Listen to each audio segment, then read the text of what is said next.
Peace, family. This is your brother, Marc Lamont Hill. Welcome to Night School. Every night here on the Marc Lamont Hill official YouTube channel, we hold Night School, where I break down the most controversial topics, the most engaging debates, the most pressing subjects going on in the world today. And tonight is absolutely no different. We got a few stories that we want to get to that will really, I think, affect your world. We're going to talk about some pop culture stuff, Boyz II Men and Chilli. We're going to talk about Jasmine Crockett and the response she got from Stephen A. Smith. And of course, we're going to talk a little bit of international politics. And in fact, that is where we will begin tonight. We begin in the West Bank, where Israel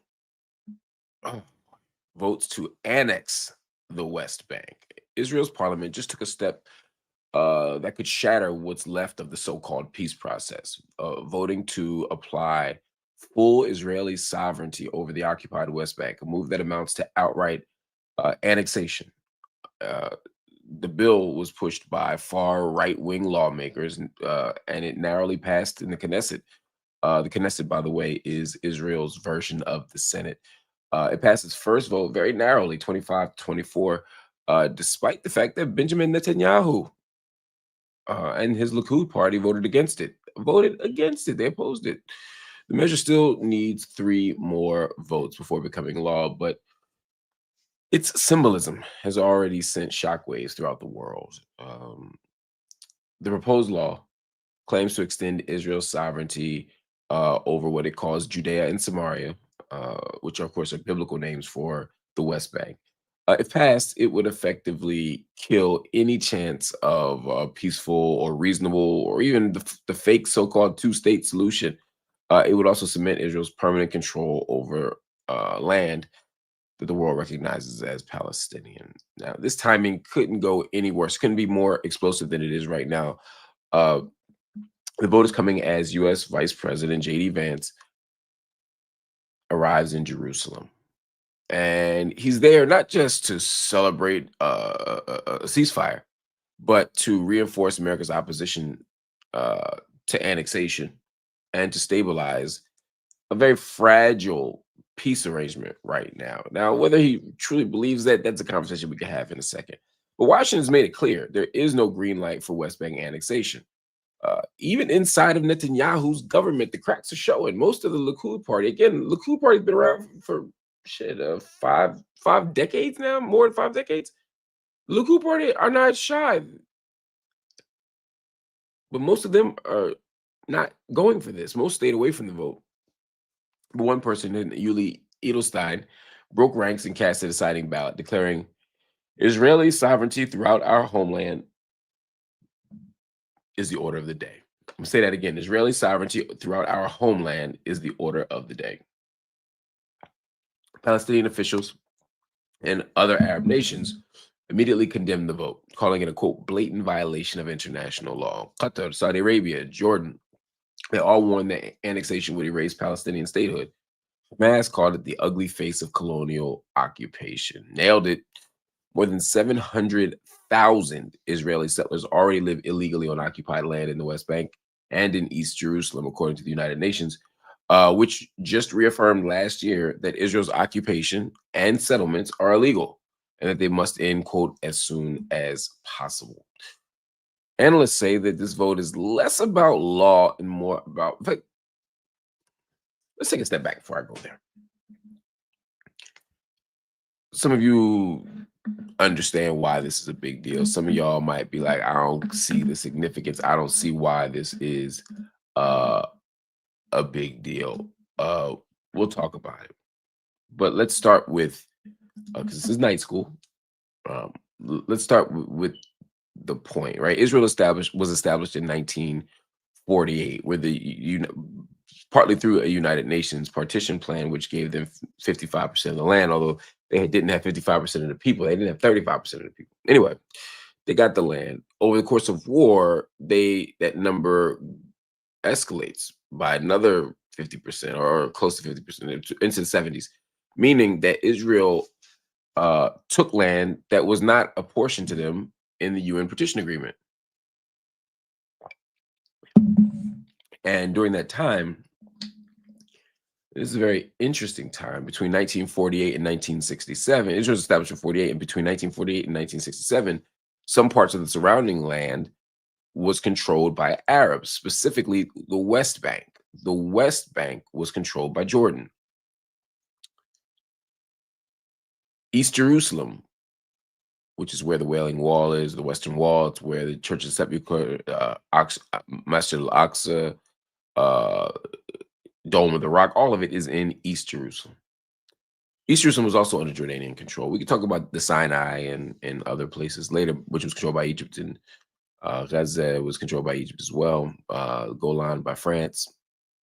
Anyway, these areas were controlled by other countries. In 1967, when Israel launches yet another war, which was not preemptive or defensive, they took control of that land as well.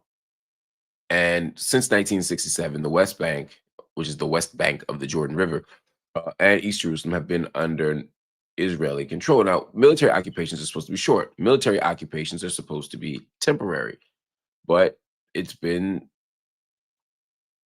58 years, going on 59 years. This is the upcoming June.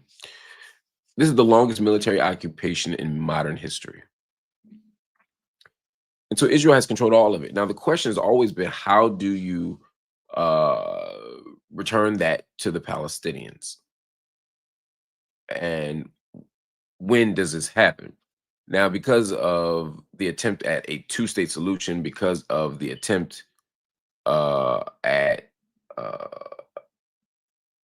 peace and a peace process, Israel has very strategically kicked this down the field and say, well, when we get peace, we'll divide it all up, or we'll divide it all up correctly, or yada yada yada. Right? There's always an excuse to not give Palestinians back their land. There's always an excuse to demilitarize, to not demilitarize. One of them being security. So Israel has controlled the West Bank for a very long time. That's the point. Over time, Israel has not only continued to control the West Bank, it has continued to expand settlements there. People are literally moving there and establishing houses, establishing housing communities, neighborhoods in areas that are not for them. The expansion of land on land that was acquired through war and occupied by military is illegal. Any way you slice it, it is illegal. It is against international law. It's against all the conventions and even the spirit of the kind of post-World War I and post-World War II global community, which is that you don't take land by force. You can't go around fighting people, and when you win, you get to take their land. You don't get to defeat people in war and kick all the people out of the land. There are rules. There's an analysis here that really can't be disputed. I don't mean my analysis. I mean the analysis of the international community. Specifically, when it comes to Israel-Palestine, there was UN Resolution 242 and 338.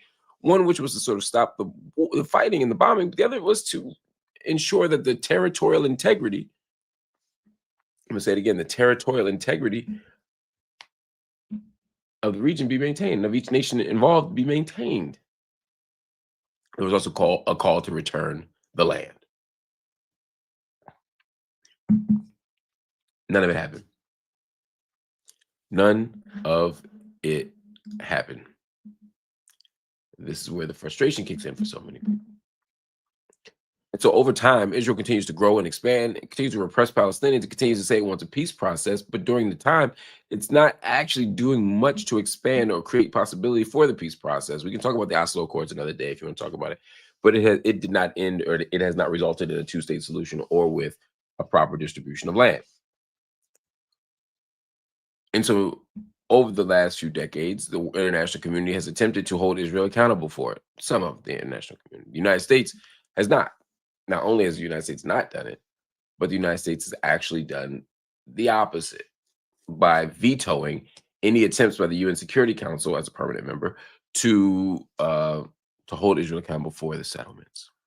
So when you see a vote in Israel today, to take it full circle, that says that we, meaning Israel, that we should annex the West Bank is effectively saying what the world already knew. They're reading the quiet part out loud. They're saying, yes, we believe that all of this is greater Israel. We believe that it's not the West Bank, it's Judea and Samaria. We believe that it's our land and we have no intention of giving it back. So there it is. And it's our destiny. I mean, how colonial is that? Anyway, that's the story. And that's why it's a big deal. All right, let's move on to another story that I think is hella interesting. Hella interesting. Stephen A. Smith is walking back his words. Of course, y'all know he caught some heat for criticizing U.S. Representative Jasmine Crockett. He was on Congresswoman Crockett's behind. Not literally, to be clear. I mean, he was challenging her. He was criticizing her in ways that many people believed, myself included, was unfair. That's not to say that Jasmine Crockett isn't worthy of criticism. There's lots of stuff to criticize everybody for. The question is, why this? And that's where the beefs come. The man, Stephen A. Smith, who's also an ESPN analyst and a Sirius XM host, issued an apology today, Wednesday, although it's the end of the night, admitting his comments about the Texas Congresswoman were out of line and that they could be weaponized by Donald Trump to attack Black women. This is an important point that he made. And I think it's important that he issued the apology. I want y'all to hear a little bit of what the brother said, because this was, in my estimation, not a small thing. Because I saw something disturbing in regards to President Donald Trump and how he came at Representative Jasmine Crockett. And I wanted to take this opportunity to attack this issue as it pertained to me and Jasmine Crockett, because I personally have had an issue with how things have been misconstrued and misinterpreted. But at the end of the day, I have to own it. And that's what I'm going to do today. And so when somebody says to me, Stephen, rather than point to her and her verbiage and her language and how she talked about the president, what about how he talks? I have no problem with that. I can understand that. And if that is the reason that everybody is in an uproar, that is fine. And I have no problem apologizing to that to my sister, because damn it, I want her to know I don't feel that way about her. Just like I didn't feel that way about Kamala Harris. Just like I don't feel that way about the marvelous, the wonderful, the incomparable, the greatest first lady ever, and Michelle Obama, in my estimation, or anybody else. But what we're going to do on this show is understand who the hell I am and how it's going to be as long as I'm doing this show. I have no problem apologizing if I'm wrong. I have no problem apologizing if I've made somebody feel a certain kind of way. But I'm going to challenge the legitimacy of what people come at me with when I think that challenge is warranted and deserved. If you came to me and you said to me that it came across as a bit dismissive, Stephen, you should have been more protective of her than that, because look at how he speaks. Look at how they act on Capitol Hill towards her. I understand that. But when somebody tries to take that to accuse me of being disrespectful or in any way misogynistic, I'm going to push back on that, because that's emphatically false. There's no truth to that whatsoever, and I'm not accepting that, and I'm not owning that. I can sit up there and I can look at Representative Jasmine Crockett. Do you know what I think she should be doing? I think she should be competing for the Senate seat in Texas or for the Attorney General spot, because she's qualified. I personally think Kamala Harris should have ran for governor of California. I've said it for the record that if Michelle Obama was running for president, she would have beat Trump, in my opinion. I think she'd have done it. That's how I feel. But somehow, some way, it's never enough for some people out there. I understand. I would advise you to get over it or buckle up, because I'm not going away. This is my show. I will say what I feel and I will do what I want. It doesn't. We may have lost the plot here. First, shout out to Stephen A. Smith for offering an apology. Was it the best apology? No, I think Orlando, excuse me, called it one of those not apologies. And I think that's accurate in a certain way. He acknowledged that he was sort of adding to the noise out there. I think that's the best way. If I had to pull a clip out, he said that he regretted adding noise to the discourse and recognized the double standards that Black women face in politics and in media. This is important to say. What was more disappointing and less important to say, less necessary to say, was Stephen A. Smith sort of saying basically like, I apologize for that, but, and then laid all the things that he wasn't sorry for, and then sort of created the straw man, it felt like to me, respectfully, where he was talking about all the naysayers, all the people who were talking down on him, and all the people who were telling him what he couldn't do and who he couldn't be, and that he shouldn't be involved in the conversation. And so suddenly, and I agree with Stephen A. Smith, we're defending him against those kinds of criticisms. Problem is, that wasn't really what we need to be talking about there. I don't feel like people walk away from that apology even remembering what he said about Jasmine Crockett. If you're going to offer an apology, say what you did, say why it was wrong, and apologize for it. That's the anatomy of an apology. But not everybody's going to do that. And in this case, he did not do that. Anyway, Jasmine Crockett seems to be taking it all in stride. She's not being bothered. The Dallas Democrat told Sirius XM's Lori Daniel Favor's show that she's strongly considering a run for the U.S. Senate. That's a move that would dramatically shake up Texas politics. She cited the GOP-led redistricting of her congressional seat as a key reason for weighing a jump into statewide office. She said, if you want to take my seat of 766,000 away, then maybe I take your seat that's for 30 million away. Now, she's known for her sharp tongue. She's known for her verbal takedowns, some of which have gone viral, especially my favorite one, of course, is the one against Marjorie Taylor Greene. But some of those comments have made her a lightning rod. Let's be honest about it, right? She called Marjorie Taylor Greene beach blonde, bad built, butch body. There's enough in that sentence to make people laugh, to make people go, oh, damn, but also to offend some people. Referring to Greg Abbott, the governor of Texas, as Hot Wheels, pissed some people off as ableist. I thought that was beyond the pale and inappropriate for sure. The White House and national Democrats are watching very, very closely, while Texas Republicans, actually all Republicans and Donald Trump, they've tried to paint her as the face of the radical left. They're going at her so hard because they're scared. Now, if she enters the race, she'll be facing some tough competition. You got Representative Colin Allred, who narrowly lost to Ted Cruz. You got State Rep James Talarico, who's a favorite among at least the young Democrats. They call him a progressive. On the GOP side, you got John Cornyn. You got who's a longtime senator. You got Attorney General Ken Paxton. You got Wesley Hunt, all trying to get Trump's blessing so that they can get the seat. She says ultimately that she hasn't decided yet, but that the decision will come down to the data. I believe that. She wants to know if she can win.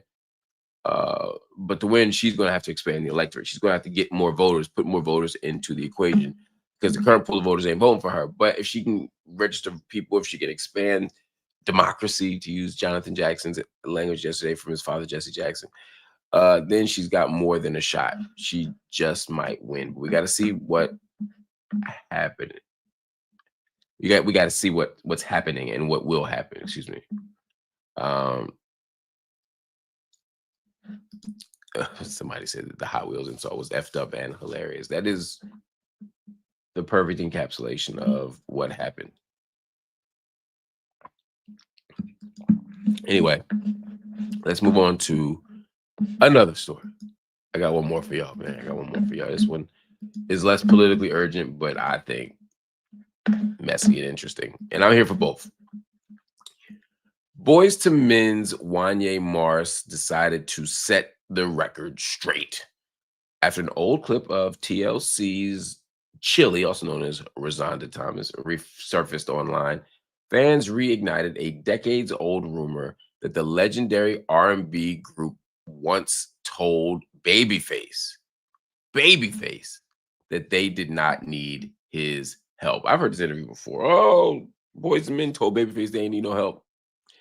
Anyway, in 2017, Chilli did an interview where she didn't name Boyz II Men directly, but the audience knew who she was talking about. And they said the group's downfall, she said that the group's downfall started when they decided that they could, quote, do it on their own. Again, this is messy, and I'm okay with that. But it's also problematic because I'm not sure that it's true. Anyway, Wanya wasn't having it. He jumped straight into the comments on Instagram on Monday night, and he said, "Damn, sis, Lisa would never. Damn, sis, Lisa would never." Y'all know who Lisa is. If not, we'll tell you. Lisa is Left Eye. He went on to question where Chilli got the story from, saying, "Chilli was nowhere around our organization, and we were nowhere around hers besides going on tour." Wanya also said he plans to call Babyface personally to clear things up, reminding fans that the hitmaker has worked on every project since. Just to drive this point home, he doubled down, calling the claim flat out false. And he wrote, "What Chilli and Dallas are speaking on concerning our friend Babyface is," and he put this in caps, "is a lie." Now, fans are split in the comments. Some are asking for some receipts. Others say, just let this shit die. It's old industry rumors. One thing is for sure.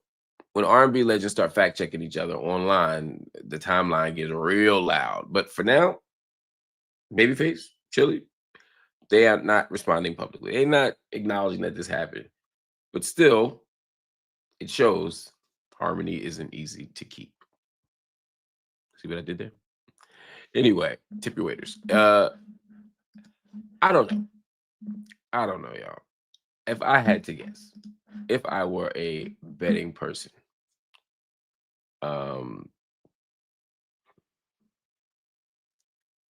I don't think they said we don't need any help. And I don't think they said we don't need Babyface's help. Everybody needs Babyface's help. Could there have been a comment that was made that was taken out of context or overstated?